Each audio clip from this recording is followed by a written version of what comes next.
Non, mais j'avais demandé à ce que le rôle soit plus étoffé, parce que j'aime bien jouer, tout simplement. Donc, à partir du moment où il y avait 3 opus et qu'on faisait le 3e, voilà, je voulais que mon personnage soit présent.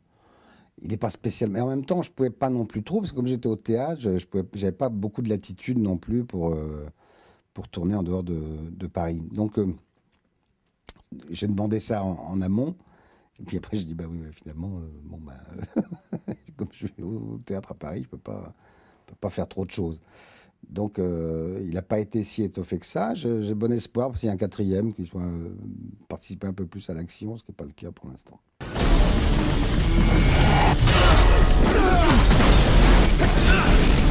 Je me demandais quand vous alliez appeler. J'étais occupé.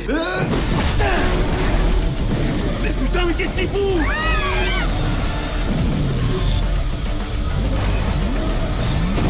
Franck, vous êtes où?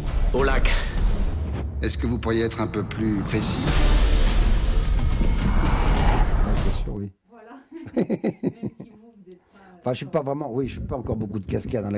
La cascade que je fais, c'est vraiment de conduire une R16. C'est pas, et encore, je peux vous dire que c'était sur fond vert, donc il y avait des mecs qui étaient sur la voiture pour la faire vibrer un peu. Vous voyez, je conduisais même pas.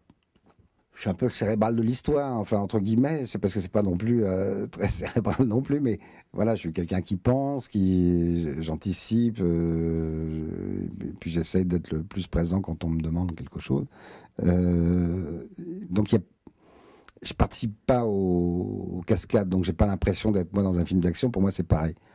Là, ce que je trouvais bien dans le rôle, c'était... Il était décalé, mais de manière intelligente. D'abord, ça qui était bien, Olivier Mégaton a demandé vraiment à ce que je sois bien habillé. Et ça a l'air de rien, mais du coup, ça change la façon de jouer. Quand on s'habille plutôt bien, on joue pas de la même façon. Donc déjà, il y avait une tenue qui était différente pour mon personnage, parce que je devais me tenir droit, ce qui n'était pas le cas dans les autres. Et donc là, ce qui m'a plu, c'est ce que m'a dit Olivier sur la façon. Donc déjà le vêtement, parce que ça a l'air de rien, mais c'est le vêtement ça fait beaucoup, le vêtement dans un rôle.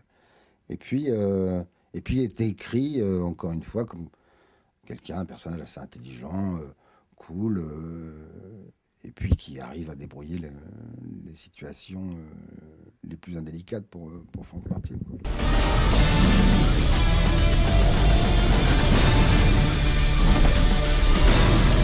Je trouve pas ça drôle. Vous trouverez ça encore moins drôle quand vous serez mort. Un lien, alors moi il se trouve que je parle pas très bien anglais. Quand je dis pas très bien, je parle très très mal même. Enfin disons que je le parle pas, enfin je baragouine.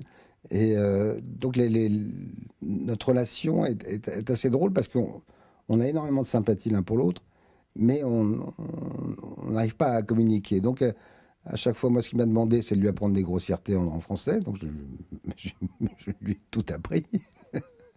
Et donc, quand il vient, tous les 3 ans, il me dit bordel de merde. Alors, je dis, bah voilà, très bien. Et après, je dis, non, pas bordel de merde, bordel de merde. Bordel. Et puis, voilà, ça dure une semaine. Pendant une semaine, on n'arrête pas de dire ça. Et moi, je ne me demande pas les insanités, je m'en fous. Mais enfin, lui, c'était son grand plaisir, c'était ça. Tu me fais chier. Ça, je n'arrêterai pas de dire ça. Tu me fais chier. Et voilà, mais il y a une relation très, très sympathique entre nous.